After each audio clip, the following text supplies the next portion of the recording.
Tere tulemast tagasi nutikodu loomise kursusele. Täna räägime natukene erinevatest automaatikaseadmetest. Natukene siis elektrimootoritest, erinevad mootorite tüübid, kuidas neid juhtida ja mil moel neid käivitada annab. Mis elukas üldse on elektrimootor? Tehniliselt on tegemist siis elektromehaanilise seadmega, mis muundab elektrienergia mehaaniliseks tööks. Enamasti töötavad siis tänu elektromagnetismi nähtusele, mis tähendab siis seda, et elektrivool tekitab magnetvälja ja magnetväli tekitab elektrivälja. Ehk et siis mõlemat varianti kasutatakse ka mootorites ära. Mootorites on tavaliselt kasutusel nii püsi- kui elektromagnetid ja pöörlevat osa nimetatakse rootoriks ja paigal seisvat osa, mis on enamasti ühendatud kerega, on siis staator. Kõige lihtsam elektrimootori töö põhimõte on toodud siis vasakpoolsel joonisel. Vasakpoolsel joonisel on siis harjadega alalisvoolumootor, kus siis pöördemoment tekib alalisvoolu toiteallikast saadava energia kaudu, kasutades siis vaheldamiseks mehaanilist niinimetatud kommutaatorit ja püsimagnetite tekitatud staatori magnetvälja. Moment tekib siis Lorentzi jõu tõttu, kuna selline lihtne ühefaasilise rootoriga kahepooluselise mootori kommutaatoril on ainult siis 2 lamelli, siis väli vaheldub iga pool pöörde ehk 120 kraadi järel. Sellest tekib siis selline lünklik liikumine, kus siis sellel hetkel, kui poolusi vahetatakse, on kõige väiksem pöördemoment.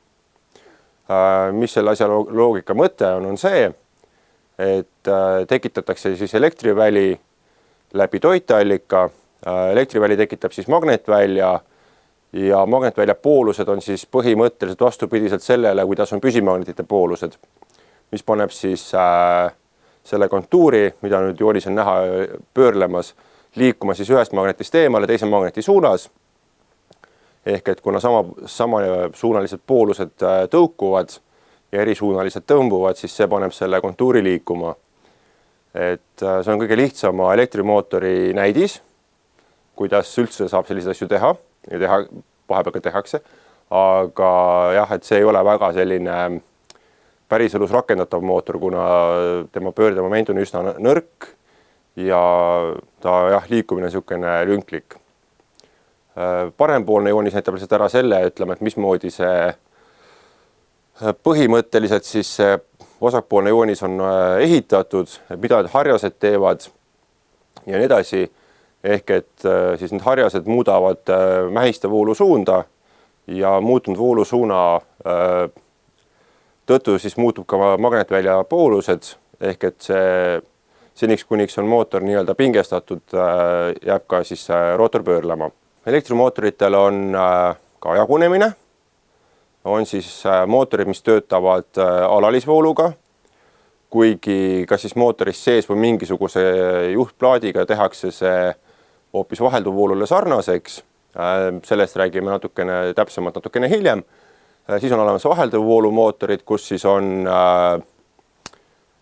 kasutatakse kas 1- või 3-faasilist juhtsüsteemi. Ja siis on ka universaalmootorid, mis on suutelised töötama mõlema voolutüübiga. Nii. Selle jaoks, et elektrimootor üldse pöörlema panna, on siis vajalik tekitada niinimetatud pöörlev magnetväli. Selleks muudetakse siis elektromagnetite põhja- ja lõunapoolusi voolusuuna muutumisega ja püsimagnetite poolused, nii nagu nimigi ütleb, jäävad samaks. Ehk et mõte on siin see, et püsimagnetite puhul nad on kogu aeg magnetiseeritud, nendega ei juhtu nagu mitte midagi ja elektromagneti puhul siis on see, et kui sealt vool läbi juhtida, siis tekivad siis magnetpoolused, sõltuvalt siis voolu suunast ja ka voolutugevusest, et magnetvälja tugevus määrab voolutugevus. Alalisvoolumootorites on siis kasutusel mehhanism alalisvoolu vahelduvvooluks muundamiseks, nimetatakse sellist elukat näiteks kommutaatoriks ja siis vastavalt rootori nurgale lülitab kommutaator, milleks võivad siis olla harjased, voolu erinevatesse rootori mähistesse, mis tekitab siis mähistes elektromagneti. Ja selliselt siis tekitataksegi rootorile pöörlev magnetväli, mille tõttu siis hakkab mootor pöörlema. Vahelduvvoolumootorites pole kommutaatori kasutamine vajalik, kuna pöörleva magnetvälja saab näiteks kasutades kolmefaasilist toitesüsteemi, kus siis nii palju võin öelda, et need 3 faasi on omavahel nihkes ja tänu sellele tekib siis pöörleva magnetväli. Ja ühefaasilise juhtimise korral kasutatakse faasi ja neutraali vahel ka kondensaatorit, mis siis nihutab siis selle 3. või siis 2. faasi mingi nurga võrra eemale ja tekib jälle seesama pöörlev magnetväli tehniliselt võttes. Pöörlev elektriväli ja pöörlev magnetväli. Et sellepärast siis vahelduvvoolumootoritel ei ole kommutaator vajalik. Nüüd siis räägime ka lähemalt alalisvoolul töötavatest mootoritest, kuidas neid nimetatakse, kuidas nad välja näevad, mis on nende tööpõhimõte. Kõige lihtsam alalisvoolumootor ongi harjadega mootor, täpselt seesama, millest me alustasime, mille joonist ma näitasin juba, tööpõhimõte on tehniliselt juba seal ära toodud. Töötavad alalispingel, nagu nimigi ütleb.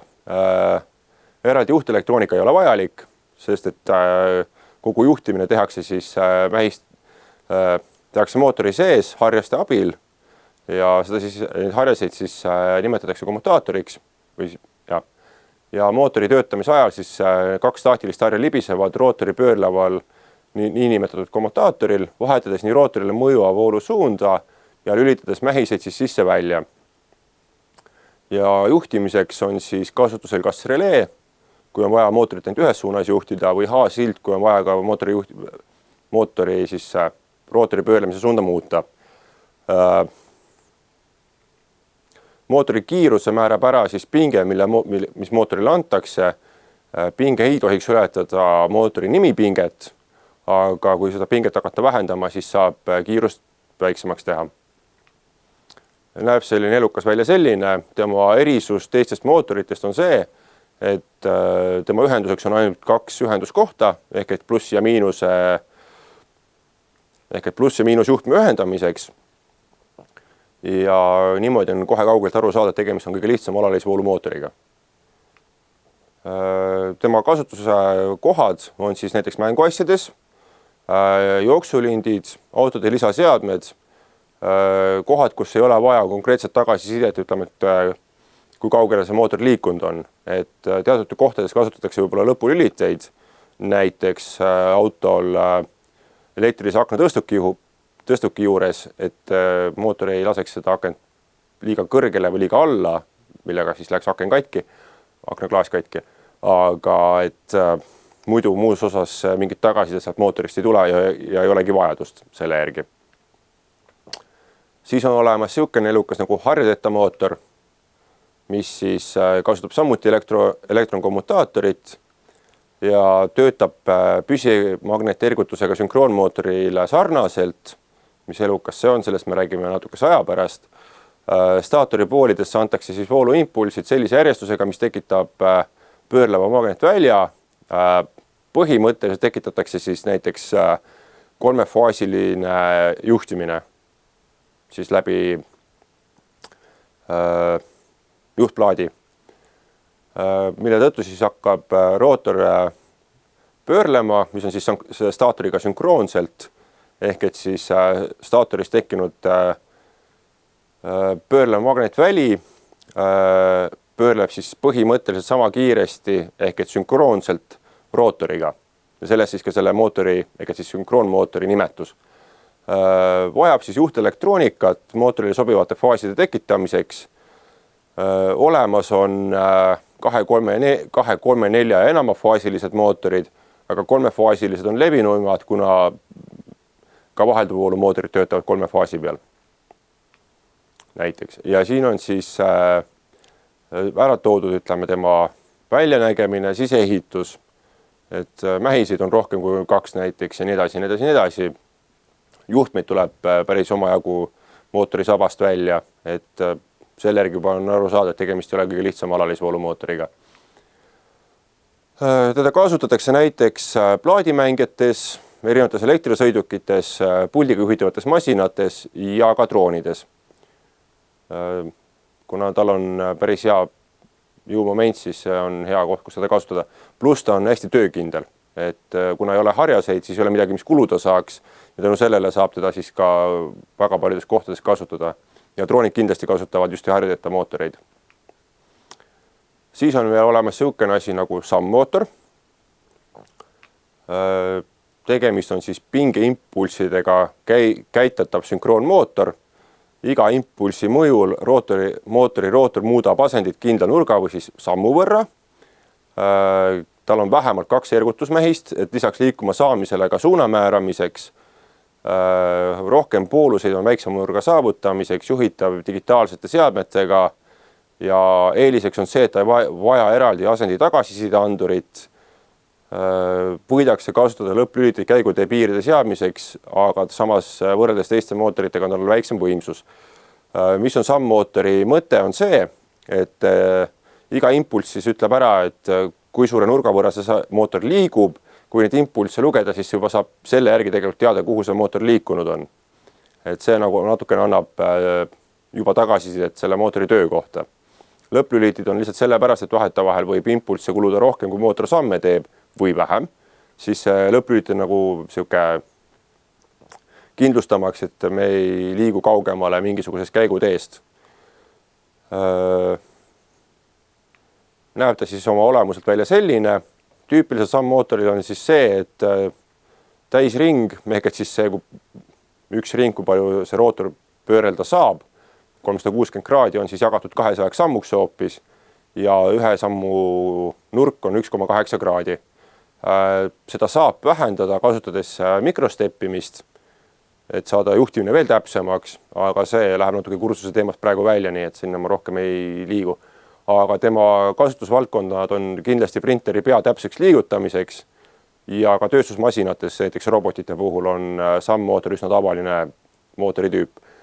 Miks printerite puhul kasutatakse, ongi see, et saadakse lugeda, kui mitu sammu me nüüd tegime. Printeri kassett näiteks, kas siis tindiprinteril või siis ka 3D printeril liigutataksegi siis seda kasseti täpselt õige kohani ja siis hakatakse juba tagasi tulema, kui on vaja näiteks. Et väga-väga täpse juhtimise saab sellise lihtsa mootoriga teha. Ja kindlasti vajab see asjandus ka juhtplaati, mis siis neid ühelt poolt neid faasi tekitab, suunad määrab ja annab ka siis mootorile ette, et kas tegemist on siis näiteks mikrosteppimisega või full steppimisega, siis täissammudega. Et selline lukas. Siis on olemas selline asi nagu servo. Kasutatakse mingisuguste asjade juhtimiseks, liigutamiseks, muudab mehhanismide nurka vastavalt ette antud seade signaalile, koosneb siis alalisvoolumootorist, ehk sellest kõige tavalisemast alalisvoolumootorist, reduktorist, mis siis vähendab võlli pöörlemiskiirust võrrelduna siis rootori enda pöörlemiskiirusega, mis siis tehniliselt tekitab olukorra, kus meil on väändav-momenti natuke rohkem tänu sellele. Lisaks on temal sisse ehitatud potentsiomeeter, mis siis annab mingisugusele juhtplaadile tagasiside selle kohta, et millise nurgaga see potentsiomeeter praegu täpselt on. Ja mingisugune juhtelektroonika ka sisse ehitatud talle. Olemuselt näeb ta siis selline välja, enamasti on nad 180 kraadised, ehk et see võll ise või siis see asi, mis selle mootoriga on kinnitatud, liigub umbes 180 kraadi ainult, aga on ka teistsuguseid servosid olemas. Nii, on olemas ka mitmepöördelised. Mitmepöördelisi on ka veel 2 erinevat, on küll, mis teeb 360 kraadi ära, aga rohkem üle 360 kraadi ei lähe. Ja on ka sellised, mis on suutelised tegema siis mitu korda, mitu täisringi järjest või siis lõpmatuseni ühes suunas pöörlema jääma. Tavaliselt on tema järel siis 3 juhet, pluss-miinuspinge ja juhtsignaal. Kasutatakse näiteks modelismis lennuki erinevate siis juhtpindade liigutamiseks. Lennukil on juhtpindasid oma jagu, tiibade küljes on kõrguse muutmiseks ja nii edasi, lennuki enda tüür lisaks sellele, kõiki neid asju tavaliselt tehakse siis servoga, samamoodi laevatüüri saab juhtida servoga ja mudelauto rattaid pöörata siis ütleme õigesse suunda saab servoga. Tavaliselt seda niimoodi ka tehakse. Ja hooneautomaatikas siis näiteks kasutatakse erinevate klappide avamiseks, sulgemiseks teatud ulatuses. Et väga selline lihtne töökindel ja väga palju kasutust leidev seadeldis tegelikult. Siis on meil olemas vahelduvvoolul töötavad mootorid. Kõige levinum vahelduvvoolu mootor on siis asünkroonmootor, kus siis, mis on siis levinud just tänu sellele, et ta on hästi lihtsa ehitusega, teda on kerge hooldada ja hind on suhteliselt madal võrreldes siis teiste mootoritüüpidega. Kindlasti on ta töökindel, peab rasketes oludes vastu ja vajab üsna vähe jooksvat hooldust. Tema siis kasutamine majanduslikult kindlasti otstarbekas ja tõhus, võib töötada oma olemuselt nii mootori kui generaatorina. Mootori puhul on siis staatormähise ülesandeks pöörleva magnetvälja tekitamine ja asünkroonmootor on siis oma nime saanud selle järgi, et rootori pöörlemiskiirus jääb natukene magnetvälja pöörlemiskiirusest maha ja sealt see nimi tuleb. Oma sisemuses näeb ta umbes selline välja. Ta on tegelikult üsna suur, üsna raske ja seal üleval on siis näha need kohad, kuhu siis saab 3 faasi kinnitada mootori külge. Siis on olemas niisugune asi nagu sünkroonmootor ja erinevalt asünkroonmootoritest tekitatakse sünkroonmootori rootoris elektromagnet või püsimagnete ergutusega veel teine magnetväli, mis siis magnetahela kaudu aheldub staatormähise magnetvooga. Seda kasutatakse siis mootori käivitamiseks, et mootor hakkaks üldse pöörlema.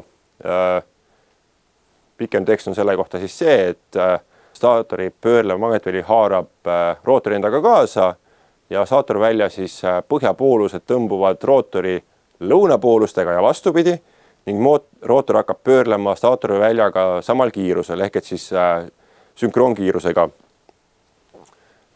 Rootor pöörleb küll staatorväljaga kaasa, kuid jääb sellest alati teatud faasinurga võrra maha. Mida suurem on nurk nende kahe magnetvälja vahel, seda suurem pöördemoment mõjub masina rootorile.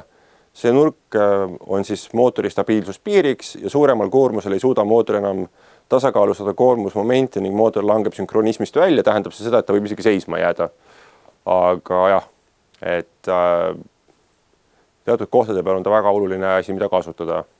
Olemuselt näeb väga sarnane välja asünkroonmootorile, ehk et lihtsalt peale vaadates on väga raske öelda, kumb ta on. Aga jah. Kasutusvaldkonnad on kindlasti siis erinevad tööstuslikud mootorid, igasugused kellad ja vinüülplaadi ja kassettmängijad, mis töötavad siis 3 faasi pealt näiteks või 1 faasi pealt koos kondensaatoriga. Need erinevused siis asünkroon- ja sünkroonmootori vahel. Et kui sünkroonmootori rootori ja staatori magnetväljade kiirused on võrdsed, siis asünkroonmootori rootori kiirus on sünkroonkiirusest väiksem. Ehk et siis rootor pöörleb natukene aeglasemalt kui staatoris tekkinud magnetvälja pöörlemine või pöörlemiskiirus. Asünkroonmootori ehitusest tuleneb omadus tekitada mootoril libistus, ehk et siis erinevus rootori pöörlemiskiiruse ja mootori magnetvälja pöörlemiskiiruse vahel. See võimaldab suurendada pöördemomenti ja sünkroonmootori libistust ei esine, kuna staatori rootor on sünkroonis ja sünkroonmootorid võivad käivitamiseks vajada siis eraldi toiteallikat rootori mähistele, näiteks siis alalispingega, samas kui staatori mähised toidetakse 3-faasilise vahelduvvooluga. Samamoodi saab kasutada siis selle eraldi alalisvoolu ahela kasutamise asemel püsimagneteid staatoris, et siis mootor pöörlema saada. Ja asünkroonmootor vajab ainult 3-faasilist vahelduvvoolu, rohkemat tema nagu tegelikult ei oota. Mootoritel on ka olemas omad juhtimisskeemid, nendest nüüd siis lähemalt. Et kõige lihtsam juhtimisskeem maailmas tegelikult sisuliselt on oma olemuselt Haasild. Enamasti kasutatakse siis harjadega alalisvoolu mootori juhtimiseks, võimaldab muuta mootori rootori pöörlemise suunda, kasutab seesmiselt siis näiteks transistoreid. Transistor on siis 3 viiguga pooljuhtseadeldis, mida kasutatakse näiteks elektriahelate lülitamiseks ja ka signaalide võimendamiseks. Ja sisendsignaali abil saab juhtida väljundsignaali, see tähendab siis seda, et ühele 3 jalast antakse mingisugune juhtvool, juhtpinge, mis siis võimaldab siis läbi teiste jalgade kas siis voolu läbi lasta või seda mitte teha. Tegemist on siis oma olemuselt põhimõtteliselt lülitiga. Ja mootorite juhtimisel kasutatakse siis eelkõige niinimetatud väljatransistore ehk et MOSFET, mis siis tegelikult võimaldavad juhtida suuri koormusi, kuna nende enda sisetakistus on hästi-hästi väike ehk et nad ise ei lähe väga soojaks. Ja juhtsignaal ise, ehk et siis see, millega seda pinget juhitakse, on tegelikult ise väga väikese koormusega. Haasild oma olemuselt võib koosneda lisaks siis transistoritele hoopis kas siis lülititest või releedest. Et releesid on samamoodi üsna lihtne juhtida mingisuguse mikrokontrolleriga. Lülitite puhul on siis see, et peab keegi nagu päriselt neid lülitit vajutama. Ja transistor näeb oma olemuselt välja siis selline. Nagu ma ütlesin, tal on 3 jalga, see konkreetne pildi peal on MOSFET. Kõige lihtsam MOSFETi puhul aru saada, et tegu MOSFETiga on see, et tal on niinimetatud jahutusradikas või siis nimetame radikaks ka olemas küljes, et natukene seda temal tekkivat soojust siis eraldada keskkonda. Ja haasildi oma olemuselt näeb välja siis selline, et kui hakkame siis vaatama kõige vasakpoolsemat joonist, kus meil on 4 lülitit tegelikult ja toitepinge liigub siis läbi esimese lüliti ja läbi 4. lüliti, mis ei ole millegi pärast joonisele enam sattunud, siis vastu maad läbi mootori hakkab mootor pöörlema siis ühtepidi pooluliikumise suunaga siis sama pidi on, ehk et siis meie jaoks siis päripäeva. Siis teisel juhul, kui on 1 ja 4 lülitit lahti, aga on kinni lülitatud lülitid S3 ja S2, hakkab mootor pöörlema vastupäeva. Ja täpselt niimoodi töötabki igasugune haasild. Ja kõige parempoolne on lihtsalt siis erinevate transistoritega juhtimine, kus siis igale transistori tuleb anda oma juhtsignaal, et kas see transistor peaks olema lahti või kinni, aga põhimõtteliselt on niimoodi võimalik teda mikrokontrolleriga sellist mootorit juhtida. On ka siis veel muid alalisvoolu mootorite juhtimisviise. Tavaliselt on siis selle jaoks kasutusel eraldi kontrollerplaadid või lahendused.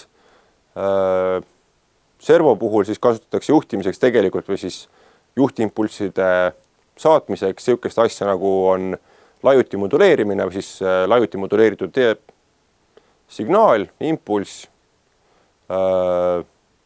See põhimõtteliselt siis määrab ära selle, kui pikalt mingi ajaperioodi jooksul antakse toitepinge ja sellega antakse siis servole ette, millise nurga ta peab võtma. Sammootorile ja harjavamale mootorile genereerib vajalikud faasid siis vastav juhtplaat. Signaalid, mille järgi seda tehakse, tulevad siis mingisugusest kontrollerist, võib vabalt olla Arduino, võib olla midagi natukene tugevamat, aga kindlasti tuleb jälgida, et nii servode kui ka muude alalisvoolu mootorite puhul, et juhtplaat peab siis sobima mootori tüübi ja võimsusega, et me ei kasutaks näiteks servo juhtplaati harjavama mootori juhtimiseks, see lihtsalt ei tööta. Ja võimsusega samamoodi, et kui näiteks mootor, mis juhtplaadi taha pannakse, kasutab rohkem võimsust, kui plaat välja annab, siis on suur oht see plaat lihtsalt läbi põletada. Ja tavaliselt siis juhtplaat võimaldab ka muuta siis mootori rootori pöörlemise kiirust ja suunda. Seda siis faaside omavahelise vahetamisega ja sageduse muutmisega. Üks kõige tüüpilisemaid alalisvoolu mootorite juhtimise viise siis, nagu ma ka eriti servode puhul, on siis nii-öelda lajuti moduleeritud signaal.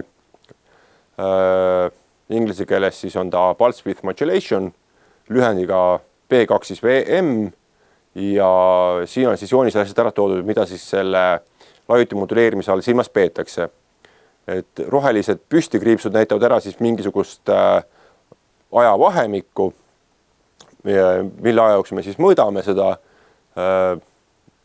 et kui pikalt siis see pinge on siis toitepingega võrdne ja kui pikalt on ta siis nullpingega või siis maapingega võrdne. Et kui me räägime näiteks 25%-sest duty cycle'ist ehk tarvendustegurist, siis 25% sellest jälgitavast ajavahemikust on pinge siis toitepingega võrdne, edasi on ta maapingega võrdne. Kui meil on 50% harvendustegur, siis on ta täpselt 0,5% sellest perioodist toitepinge juures ja teine pool perioodi maapinge juures ja nii edasi. Ja selliselt siis saab signaali ette anda. Konkreetsel joonisel on ka ära toodud Arduino käsud, et kuidas siis sellist BVM-i saab genereerida Arduinoga näiteks. Kasutatakse siis sellist funktsiooni nagu analog write. Siis see, kuna analog write saab võtta maksimaalseks väärtuseks 255, nii nagu kõige alumine rida ka ütleb, siis poolperiood või siis 50% harvendustegur saab olla siis 255 jagatud 2-ga, see on 127 ja siis ülejäänud on see kuskil kahe vahel, on ju, et kui panna 0, siis on BVM-i genereerita ja siis konkreetselt mootorit tööle ei pandagi üldse. Kui meil on siis näiteks 25%, siis me anname 64 ette analog write'ile ja me saame siis 25% harvendusteguri. Ja 75% puhul on siis väärtuseks 191. Et jah, sealt see siis tuleb. Vahelduvoolu mootorite juhtimise juures on elu veel lõbusam. Meil on siis olemas 2 erinevat ahelat. Üks on siis jõuahel. Jõuahel on siis see ahel, kuhu ühendatakse mootor koos ülekoormuskaitsete ja muu sinna juurde kuuluvaga. Ja juhtahel on siis see, kus meil on erinevad lülitid, signaallambid ja muud juhtimiseks vajalikud komponendid. Jõu- ja juhtahel on siis omavahel põhimõtteliselt elektriliselt lahus, ehk et kui ühes toimuks näiteks lühis, siis see teist ei mõjutaks ja nii edasi. Jõuahel võib tarbida ja enamasti tarbibki väga suurt voolu, aga juhtahele voolutarve on üsna väike, kuna seal tegelikult lülitusi väga ei tehta. Üks lülitus on, aga ma jõuan selleni kohe. Kõige lihtsam vahelduvoolu mootori juhtimise skeem on nüüd siis joonisel. Kui hakata vasakult poolt tulema, on toodud siis kõigepealt ülevalt alla, meil on 3 faasi, tähistatud siis värvidega pruun, must ja hall. Sinine on neutraal ja kollaroheline on siis maandus. Nagu jooniselt on näha, on mootori kere maandatud, mis on tegelikult väga oluline teha, tagamaks elektriohutus. Aga liigume siis edasi, on see, et kui hakata nüüd mööda seda vasakpoolsemat osa ülevalt alla tulema, meil on 3 faasi kasutuses. Kõige esimene elukas, mis sealt ülevalt alla tuleb, on tegelikult kaitselüliti. Kaitselülit on siis selline, et mis siis ükskõik millise lühise korral, ükskõik millise faasi ja näiteks neutraali või 2 faasi vahel lülitab kõik 3 faasi korraga välja. Päriselus näeb see siis välja selliselt, et meil on 3 kaitselüliti laiune kaitselüliti ühe suures korpuses ja need lülitid, millega saab kaitselülitit lülitada, on siis omavahel füüsiliselt kokku ühendatud. Seda on reaalselt näha ka. Järgmine asi sealt edasi on siis siukene elukas nagu kontaktor. Sellest räägime ka kohe, et mis elukas see kontaktor on, kuidas ta töötab ja mis teda kasutatakse. Hetkel on siis joonisel ära toodud kontaktori jõukontaktid, ehk et kuhu siis pannakse see 3 faasi ja sellele järgneb mootor. Ja tavaliselt käib siis kontaktorile järgi kohe ka niinimetatud termorelee, mis siis peaks tagama selle, et mootor lihtsalt üle ei kuumeneks. Termoreleel on samamoodi, ütleme, oma jõukontaktid, mis siis ühendatakse mootori külge ja on olemas ka siis oma nii-öelda abikontaktid, mis on ühendatud juhtahelas. Juhtahelani kohe jõuan, et kus nad seal asuvad ja kuidas see asi töötab. Ehk et siis rääkides juhtahelast, see on nüüd see, mis on ühendatud siis halli, ehk et siis 3. faasi ja neutraali vahele. Nii palju veel jõuahelast see, et mootor ei vaja ise neutraali, kuna 3 faasi vaheline pinge juba tekitab selle pöörleva magnetvälja, mida meil vaja on. Nad on sümmeetriliselt koormatud, see on kõik see, mida on vaja teada ja selle tõttu ei ole vaja neutraali mootorite juures. Et tavaline 3-faasiline süsteem tehniliselt võttes ei vaja neutraali. Aga see on ainult seni kaua, kuni kõik 3 faasi on koormatud võrdselt, ehk et igat faasi läbib täpselt sama suur vool. See on siis see sümmeetriline koormatus. Juhtahelast kõigepealt on jälle kaitselüliti, kaitsmaks siis ahelat ennast ülekoormuse ja lühise eest. Tuleb kohe sellele järgi suletud kontaktidega lüliti, mille vajutamisel siis jääks mootor seisma. Sellele järgneb avatud kontaktidega lüliti, mille vajutamisel peaks mootor käima minema. Temaga paralleelselt on siis kontaktori abikontakt. Selleni ma jõuan kohe, miks see seal on ja kuidas see töötab. Nende kahega siis jadamisi on siis termorelee abikontakt, mis on praegu hetkel suletud. Aga kui nüüd termorelee peaks tuvastama, et on mootor ülekoormuses, see kontakt avaneb ja see viimane ristküli, kuhu on K1 juurde kirjutatud, on siis kontaktori mähis. Kontaktori mähisele pinge andmisel kõik kontaktori kontaktid siis muudavad oma asendit, ehk et avatud kontaktid suletakse, suletud kontaktid avatakse ja selliselt hakkab siis see mootor tööle. Ja see abikontakt siis seal all lülitiga paralleelselt ongi selle mõttega, et inimene ei peaks selle lülitit all hoidma, vaid selle asendab siis nii-öelda see abikontakt ja pinge liigub läbi selle abikontakti kontaktori mähisele ja mootor jääb tööle, isegi kui lasta siis S2 lüliti lahti. Nüüd me jõuame siis mootorite juhtimiseni ise, kus siis vahelduva mootorite juhtimise juures kasutatakse siis tavaliselt kontaktorit või releed, sagedusmuundit, sujuvkäibitit ja alustame siis kõige lihtsamast nendest on relee. Töötab elektromagnetismi põhimõttel.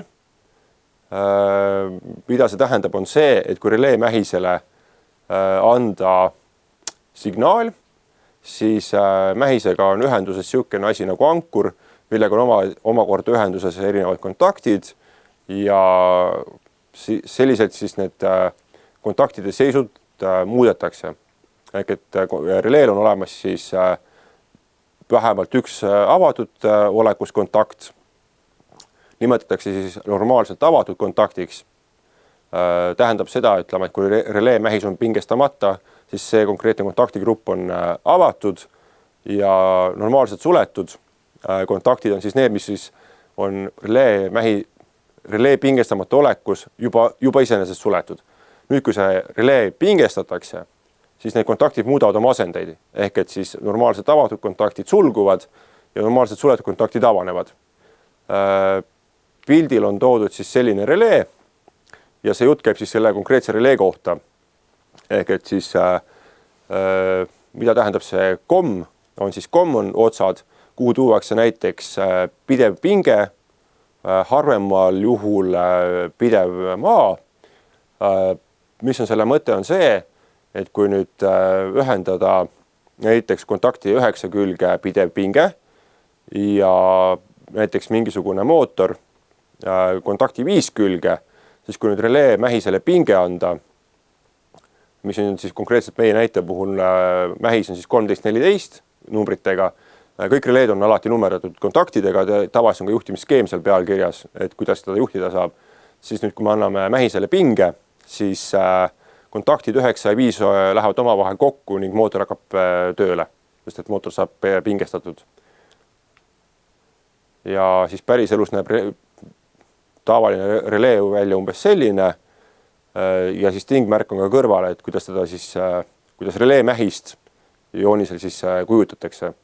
Need kontaktid ise näidatakse või kujutatakse nagu tavaliselt lülitid, et need, mis on niinimetatud normaalselt avatud, on siis avatud lülititega kujutatud ja mis on normaalselt suletud kontaktid, siis need on suletud lülitina kujutatud. Nii nagu oli ka selles vahelduvoolu mootori juhtimise skeemis juba ära toodud. Releest natukene tugevam seade või siis keerukam seade on kontaktor. Ehk et kontaktor on siis töö põhimõtteliselt sarnane releega. Ehk et tema mähisel on vaja anda siis pinge ja pinge andmisel siis tema kontaktid muudavad asendit. Kasutusel on siis niinimetatud abikontaktid, mis lihtsustavad kontaktori juhtimist ja mõeldud siis suuremate voolude juhtimiseks kui relee. Et kui relee puhul ütleme pahatihti maksimaalne vool saab olla seal mingisugune 10 amperit, siis kontaktorite puhul see vool saab olla 100 amprites vajadusel isegi. Ja kontaktori juhtimisel kasutatakse siis abikontakte, nagu juba on öeldud. Ehk et siis jõuahel on siis see ahel, kus on mootor ja juhtahel on siis kontaktorit juhti vahel. Näeb ta oma olemuselt välja selline, üks variantidest vähemalt. See on siis konkreetselt alalispingega, alalisvooluga juhitav kontaktor. Esimese asjana, mis selle ära ütleb, on see, et tema nimi pinge on 24 volti, ehk et see on siis tema peale kirjutatud. Ja seal kõrval on kohe tähis DC, mis tähendab siis alalisvoolu, ehk et vahelduv vooluga seda konkreetset kontaktorit juhtida ei tohiks. Mähise otsad on siis nimetustega A1 ja A2. A1 juures on siis ära märgitud pluss, A2 juures miinus ja niipidi tulebki teda ühendada. Vastupidi, see asi ei pruugi lihtsalt tööle hakata. Samuti on siis ära toodud abikontaktid numbritega 13-14, mis on siis normaalselt avatud ja 21-22 on siis normaalselt suletud. Ja jõukontaktideks on siis 1, 2, 3, 4 ja R1, R2, R3, R4. Sinna saab siis mootoreid või siis muid tarviteid külge ühendada, mida siis kontaktoriga lülitatakse. Siis on olemas niisugune elukas nagu sujuvkäiviti. Tema mõte on siis asünkroonmootori sujuvaks ehk et siis väikese voolutõukega käivitamiseks, pidurdamiseks ja peatamiseks. Põhimõtteliselt, kui võrrelda kontaktoriga, siis kontaktor annab kõik 3 faasi korraga peale, aga selleks, et saada seisev mootor pöörlema, kulub korraks hästi suur vool, ehk et tekib voolu niinimetatud impulss või voolutõuge, mis võib olla kordades suurem kui mootori enda poolt normaaltingimustes tarvitav vool. Selleks, et selliseid voolu kõikumisi piike vältida või siis vähemalt vähendada, siis kasutatakse sujuvkäivitit, mis siis käivitab siis mootori sujuvalt, nii nagu ka nimi ütleb. Aga ta ei muuda sagedust, seega ka ei muuda ta rootori pöörlemiskiirust. Pahatihti näeb ta välja umbes selline, kasutatakse enamasti just suuremate hoonete automaatikaseadmetes, sealhulgas näiteks ventilatsiooniseadmete juhtimisel ja nii edasi. Eraldi elukas on sagedusmuundi, mis siis võimaldab rootori kiirust sujuvalt reguleerida. Just nimelt vahelduvvoolu mootorites käib jutt, kuna nendel on väga lihtne reguleerida rootori pöörlemiskiirust, muutes pinge sagedust. Kui tavaliselt seinakontaktist tuleb 50 Hz sagedusega vahelduv vool, siis sagedusmuudid võivad seda muuta väiksemaks või ka natukene suuremaks. Saab kasutada siis keerukates automaatikasüsteemides, miks mitte näiteks just nimelt ventilatsiooniseadmes erinevate pumpade kiiruse juhtimiseks. Sest vahetevahel ei ole vaja, et mootor töötaks täis kiirusel, et ruumi ventileerida, vaid piisab ka sellest, kui see mootor töötaks näiteks poole kiiruse peal või isegi veerand kiiruse peal. Ja seal on siis sisse ehitatud ka selline elukas nagu alalisvoolu vahelüliga muundur. Miks seda siis kasutatakse? Ehk et mis see mõte on see, et vahelduv vool muundatakse siis alalisvooluks ja tagasi uuesti vahelduv vooluks. Miks seda vaja teha on? On sellepärast, et nagu ma just ütlesin, seinakontaktist tuleb 50 Hz, see on ette antud, see ei tohi muutuda mitte kunagi. Aga selleks, et seda muuta, siis kõigepealt tehakse sellest siis alalisvool ja nüüd siis genereeritakse sagedusmuunduri enda poolt mootorile õige sagedusega vahelduv vool.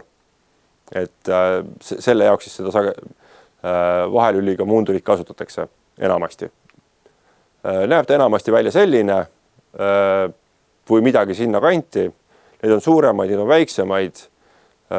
Mis on asja mõte on see, et põhimõtteliselt saab siin ette anda, millist sagedust see muundi peaks väljastama ja see siis põhimõtteliselt läheb ka mootorisse. Ja seda saab ka ekraani peal jälgida, et mida siis sagedusmuundur hetkel teeb. Neid seadmeid saab ka juhtida nii kaugelt, tegelikult mingisuguse kontrolleriga ja seda ka tehakse, nii sagedusmuundit kui ka sujuvkäivitit saab juhtida kindlasti erinevate kontrolleritega ja tegelikult saab kontrolleritega juhtida ka releesid ja kontaktoreid. Et see ei pea olema, ega neid lülitusi ei pea tegema käsitsi ja koha peal, vaid saab programmeerida mingi kontrolleri mingitel tingimustel mingisuguseid asju nendel asjadel ette andma. Ehk et relee ja kontaktori puhul saab siis kontroller programmi järgi lülitada siis vastava seame mähiseid, sojuvkäivitit saab siis juhtida vastavalt siis sellele, ütleme, et kuidas, mis tingimustel seda mootorit oleks vaja käivitada või pidurdada ja sagedusmuundi puhul saab näiteks ette anda, ütleme, et sellisel tingimusel või siis sellise tingimuse täitumisel me tahame kasutada mootoril sellist sagedust, et siis mootori kiirust kas vähendada või suurendada. Et see on siis selle asja nagu päris eluline mõte. Mis me siis täna tegime? Käisime läbi erinevad elektrimootorid, erinevad mootorite tüübid, kuidas neid juhitakse ja erinevad siis mootorite käivitamiseks, juhtimiseks kasutatavad seadmed. Ja täna vaatamast.